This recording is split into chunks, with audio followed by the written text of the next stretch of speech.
Bonjour Marc, Georges, merci d'accorder de votre temps à Algérie Network. Merci à toi, merci à Algérie Network. Nous avons appris que récemment tu as été en Syrie et que tu as pu visiter certaines villes emblématiques de la, entre guillemets, de la contestation des événements qui se passent en Syrie, notamment Damas et Homs.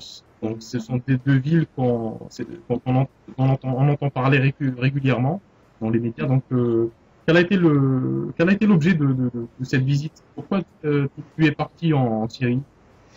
En fait, à l'origine, c'est une initiative de Thierry Messant, qui se trouve actuellement en Syrie et qui a convaincu les autorités syriennes, compte tenu du déficit de communication qui était le leur par rapport aux médias occidentaux, d'inviter un certain nombre d'observateurs indépendants afin qu'ils puissent se rendre compte par eux-mêmes de la situation en Syrie. Donc il y avait là notamment Thierry Messant lui-même.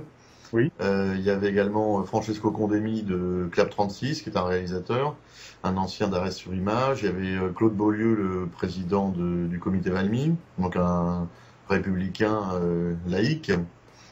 Il y avait Webster Turpley, qui est à la fois journaliste et un intellectuel américain assez brillant et polyglotte, qui nous a été très utile d'ailleurs. Voilà pour les principales personnes présentes. Donc, pour rappeler Thierry Messant, donc journaliste, auteur de L'effroyable imposture, je pense. 1 et 2, absolument. Voilà, un et deux. Et Président du réseau Voltaire. voilà, ça aussi c'est important de rappeler. Donc, il a été dernièrement en Libye. Exactement, qui était en Libye jusqu'à la chute de Tripoli. Voilà. Et je pense qu'il est installé actuellement à Damas. Il est installé à Beyrouth où il vit depuis plusieurs années puisque D'accord. il n'était plus possible pour lui de continuer à vivre en France, mais il est présent très régulièrement à Damas, effectivement. D'accord. Donc vous avez eu l'occasion j'imagine, de circuler un petit peu en Syrie. Donc, avant de parler des villes que vous avez visitées, donc est-ce que vous avez été escorté? Est-ce qu'il y a eu une présence ou parce qu'on pourrait croire que les gens qui se rendent en Syrie sont obligatoirement, c'est-à-dire Escorté. Bon, d'abord, on était les premiers à se rendre, en tout cas à Homs, en Syrie. Il y a eu quelques journalistes qui ont eu la possibilité de se rendre à Damas, très peu d'ailleurs. Il n'y en avait pas quand nous y étions. Mais à Homs, nous étions les premiers en fait. Hein. Donc oui. il faut saluer l'initiative de Thierry, mais également des autorités syriennes, sans lesquelles évidemment ça n'aurait pas été possible. On va faire. Donc moi je dirais on peut distinguer quand même Damas et Homs. Donc la première chose qui frappe quand on arrive à Damas, c'est le fait que même si on est habitué à la propagande occidentale et qu'on se doute qu'il y a un décalage entre ce qu'elle raconte et ce qui se passe, on peut pas s'empêcher d'être un petit peu sous son emprise malgré tout. Et on s'attend quand même en arrivant à Damas à une ville assez encadrée militairement, avec de la tension, des contrôles d'identité C'est ce qu'on voit dans les médias. à tous les coins de rue. Enfin, personnellement, je m'attendais quand même à ça. Je m'attendais, même si je me doutais que la situation n'était pas celle qui nous était présentée, je m'attendais quand même à une situation de tension et oui, de grande tension et de grand contrôle. Or, quand tu arrives à Damas, tu arrives dans une capitale, si tu n'es pas au courant du fait qu'il y a des tensions, tu ne le perçois pas du tout. Il y a beaucoup moins de policiers à Damas qu'il y en a à Paris. Il y a quasiment pas de militaires à Damas. Nous étions des blancs, français et américains en plus, donc assez pas forcément très bien vus Oui. par une partie des Syriens en ce moment. En ce moment, oui. Et nous avons pu, d'ailleurs je parle, c'est à la fois vrai et faux, parce que grâce à Dieu, les Français continuent de jouir d'une bonne image en dépit des exactions de leur président. Oui. Enfin, ce qui te frappe, c'est que tu peux te balader dans Damas en toute liberté, sans que jamais j'ai eu affaire au moindre contrôle de police, alors que nous n'y étions pas accompagnés. Nous avons visité des lieux de culte, nous sommes allés dîner dans des restaurants, nous sommes allés dans des cafés. Le déplacement était libre. Tout à fait libre, à la rencontre de la population.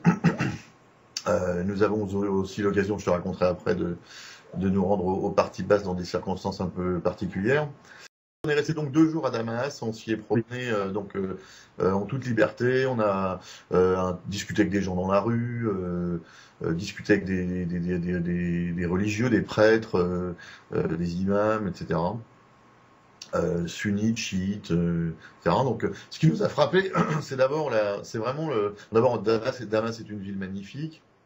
Oui. Ce qui te frappe tout de suite aussi, c'est la très grande présence chrétienne. Il y a énormément d'églises en fait, et c'est aussi l'entrelacement entre les religions. C'est-à-dire que là-bas, les chrétiens, en France, il y a une présence musulmane qui est très largement liée à l'immigration, ou l'immigration récente. Oui. C'est pas du tout le cas évidemment des chrétiens en Syrie qui sont quand même une antériorité supérieure aux musulmans, puisque le christianisme est plus ancien que l'islam. Donc ceux-ci sont vraiment des chrétiens à part entière, donc il n'y a pas de choc culturel. Donc il y a pas ce paradigme. Ouais, il n'y a pas une confusion entre immigration.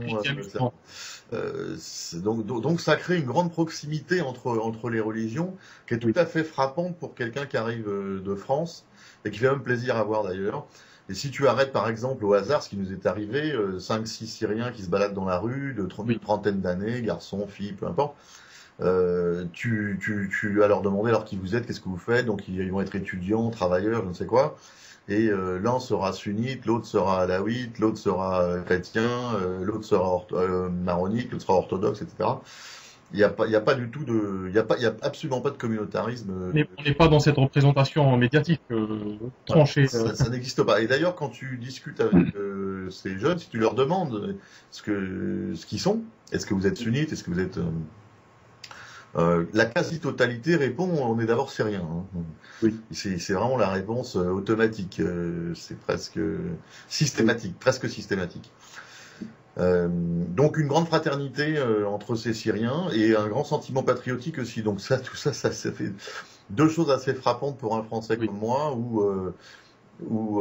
qui vit dans une société qui se communautarise, avec beaucoup d'antagonisme et où le patriotisme est totalement absent, quasi on peut dire. Ceci expliquant d'ailleurs en partie cela sans doute. Oui. Donc voilà ce qui nous a frappé, une ville en paix. Belle, dans laquelle les gens travaillent, s'amusent. On a eu l'occasion de sortir le soir. Ça, moi, j'aime bien aller dans les endroits à l'improviste, c'est-à-dire passer. J'aime pas ce qui est prévu, donc c'est la meilleure manière pour se rendre compte de l'atmosphère, c'est de passer dans une rue, trouver qu'un endroit a l'air sympathique, rentrer dedans sans savoir qui parle la langue, etc. Et c'est comme ça qu'on a rencontré des Syriens. Heureusement, il y en a qui sont anglophones, il y en a quelques-uns qui sont francophones. Donc, parfois aussi, on avait une amie qui était là, Samira, qui pouvait nous aider à la traduction arabe. Et bon, il y a un décalage total. Damas n'est pas une ville en guerre et encore moins en insurrection. Et d'ailleurs, il y a à Damas des manifestations de masse. D'ailleurs, on a eu l'occasion de se rendre. C'était en fin de semaine, c'était à notre tour. Et à ce jour-là, il y avait 100 000 personnes, mais on a vu des images. Il y a parfois des manifestations avec plus d'1 million de personnes à Damas, qui est considérable. C'est un pays qui compte, je crois, moins de 25 millions d'habitants. Oui, alors je crois que c'est nettement moins que ça. Hein. Il me semble que c'est 15 à 17 millions. Je ne voudrais pas dire de bêtises, mais... Ouais. Donc c'est gigantesque. Il me semble que c'est ça. Voilà. Puis c'est un pays qui est peuplé sur le pourtour des frontières. Hein. L'intérieur, c'est un désert.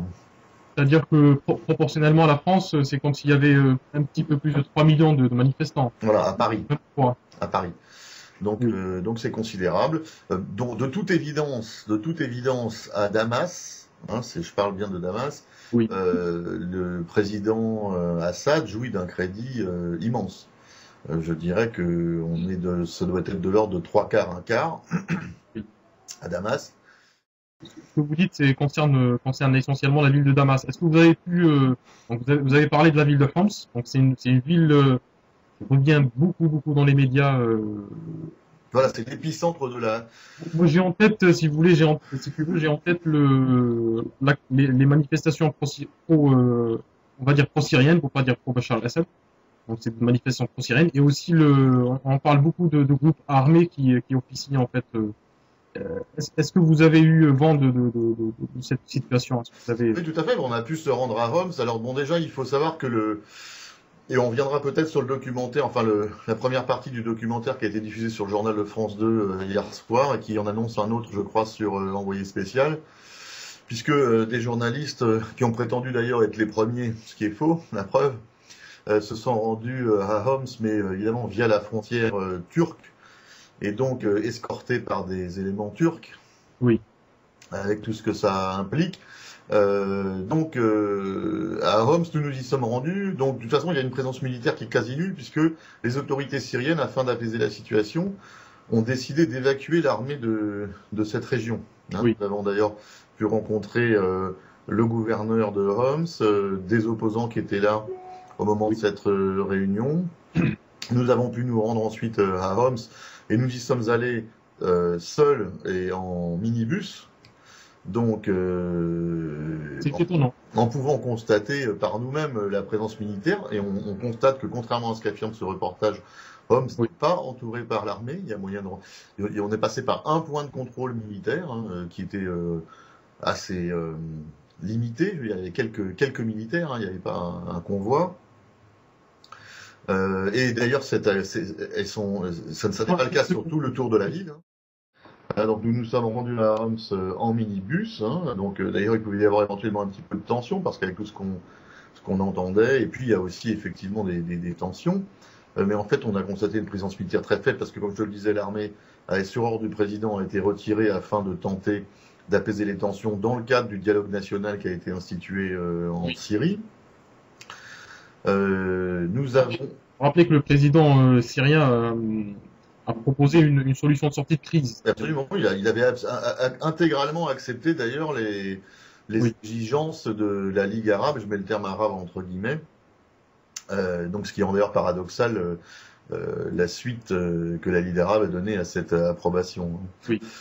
Pour le moins paradoxal, on va dire.